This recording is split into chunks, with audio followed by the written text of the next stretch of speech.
What's up everyone, welcome once again to the channel. It's your boy Luis, and today we're going to finally talk about the national costume competition of Miss Cosmo 2024. Now, I have seen your messages, I know you're waiting for this video, trust me. Today, I will present to you my top 10 standouts out of the entire national costume competition. How do you feel so far about Miss Cosmo? Let me know in the comment section down below, and without further ado, let's find out who my selected few are.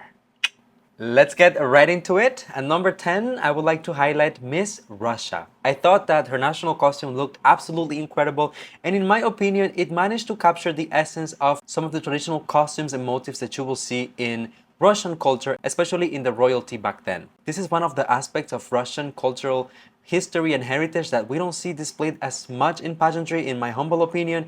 And what I really like the most is that she elevated the traditional look and brought it almost to the level of an art piece. I mean, when you look at the headpiece, the structure of it, the combination of different colors, and even the glasses that she's wearing, this is artistic perfection. It's actually giving Sasha Velour vibes. I don't know. Let me know if you see it. At number 9 on my list, I have Miss Australia, who surprised us with an incredible national costume representing the oceans and the coral reefs in, of course, Australia. When you look at my entire top 10, perhaps her national costume is the least intricate, but still with a very powerful message. First of all, I really love how most of the attention and the effort on the national costume went to the lower part of it. We can see so many layers. We can see so many layers of fabrics to achieve this effect that ultimately makes it look like an ocean. Of course, it has also been adorned with some shells, with some stars. I also really appreciate the combination of materials here. Of course, the lower part, we have fabrics. Towards the torso, we have some stones. On the shoulder, we have this plastic piece that, in my opinion, has a double meaning. First of all, it looks like a splash of water. And second of all, it can also symbolize the presence of plastics in the ocean and the negative impacts of it. At number 8, we have Miss Guatemala. My god, this particular outfit is just giving me the contrast and the saturation that I needed in my life. I don't know how they achieved this, but the vibrancy of the colors in this national costume is out of this world. So eye-catching that it's impossible to miss her on the runway. And of course, with her natural beauty that she already brings to the table, it's impossible to disregard her. One thing that I really appreciate about these national costumes is that I feel like it incorporates those colors and motifs that are known to Guatemalan culture, something very traditional, very typical, very regional. But at the same time, I think we can all agree that it has been elevated to more of a fashion standard.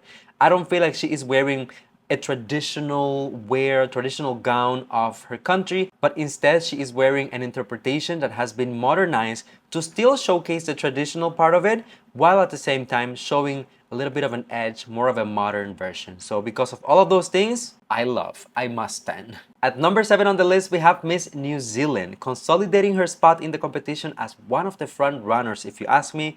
More on that later on a different video. Coming back to her national costume, I love the contrast. Here we have the silver tones, we have the black color, really making her stand out, and honestly, she just carries it so well. When I first saw this look, I thought she looks like a Victoria's Secret angel, and that's so fitting because Victoria's Secret is making a comeback this year. And all of those things combined with her beauty and her presence on stage, her performance, there was no way that she couldn't be in my top 10. I definitely managed to charm me. I think that for a lot of fans, Frankie was a surprise addition to the competition, but I must admit she has been a very refreshing one.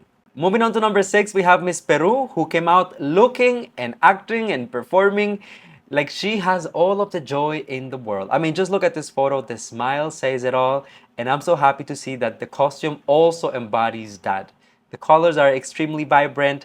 There is so much attention to detail in her national costume, especially in the one piece that she's wearing. I see it as being an interpretation of the tradition of the actual costumes that used to be worn back then. But this is more of a joyous, girly, and fashion-forward take on that particular look. I absolutely adore this shade of pink, how the dress just flows and seems like it's levitating as she's walking. And as I said earlier, what really sealed it for me is her energy, her aura, only positive vibes. Only good things to say. Moving on to number 5, we have Miss Colombia giving us a beautiful, detailed, and sexy national costume. I mean, out of all of the national costumes, I think that perhaps this is one of those that reveals a little bit more in terms of skin and being more playful, but still just as representative and respectful of the culture and the country. The white dress combined with the vibrant colors of the Colombian flag is just absolutely breathtaking.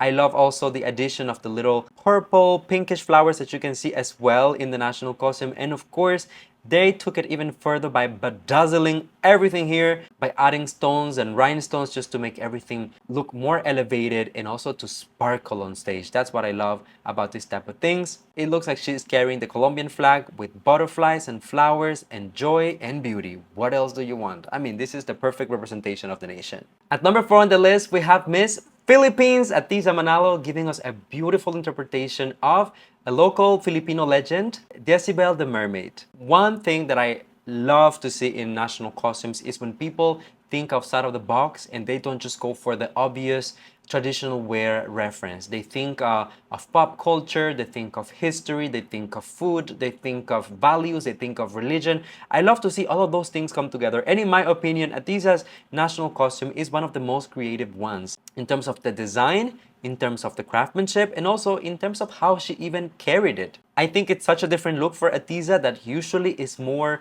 on the neutral side, more conservative. She has that little bit of a Miss International, that little bit of a Beanie Beanie, and now she is really pushing it to the next level to make herself a showgirl, basically, right? Fits her so well. Of course, with the masterful execution of Erin Montoya, this national costume cannot possibly disappoint.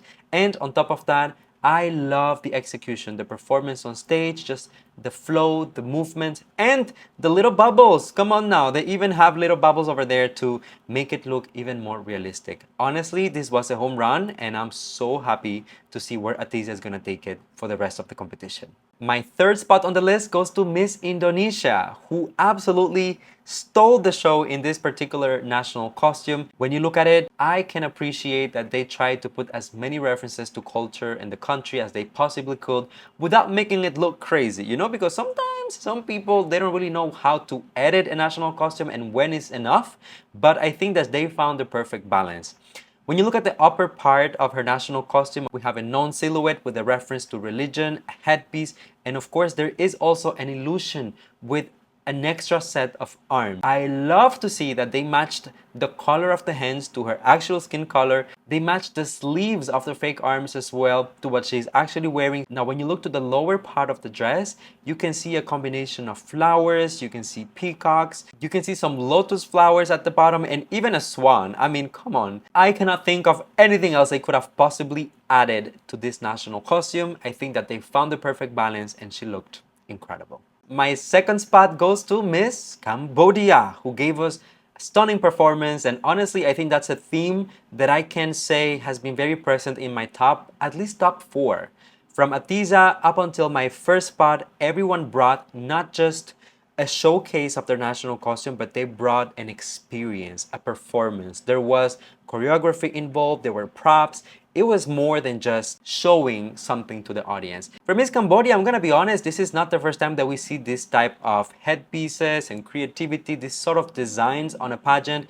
However, personally, it's the first time that I see it in a black shade and also with golden accents. Kind of gives her an edge, an evil look, carries a lot of power and energy, and I thought that she was able to transmit all of those things on stage, even with her facial expressions, and of course by adding some of the props with the nails and the smoke. I mean, the smoke was just insane, in my opinion. Gave it this mystical, magical vibe, which I love because, again, that's what national costume should be all about. You're sharing with the world a part of your culture, your food, traditions, religion, whatever it is you want to showcase. Make sure that people are able to understand the message by putting even more than what they expect. So in my humble opinion, this was a home run for Miss Cambodia, and it is undeniable that at this point, she is definitely a front runner. And finally, the number 1 spot on my Miss Cosmo 2024 national costume favorites goes to Miss Vietnam. I mean, come on, the pressure was real. Vietnam is the host country of Miss Cosmo 2024, the very first edition of the competition.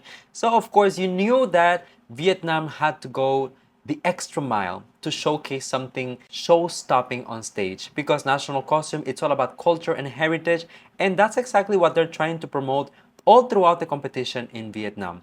Well, let me tell you, she did not disappoint as she came out with a whole production, props, different fabrics, materials, a performance, you name it. She brought her own carriage, her own umbrella, her own hat. Look at the material that she is wearing, how reflective it is, how it combines with the lights, and of course with the special effect. Let's not ignore the fact that there are literally fireworks splashing from everywhere. Super creative, super unexpected. I think that this is what I take away from it the most. Just taking us by surprise and making sure that they are delivering more than just a showcase. They are delivering a show. They are entertaining the audience. So there you go, everyone. Those were my top 10 favorites for Miss Cosmo 2024, the national costume competition. Let me know in the comment section down below if you agree with me, with my comment, with my picks, if there's someone else that you would include or maybe even take out. Don't forget to drop a like, subscribe, and share this video with a friend. I'll see you guys on the next one.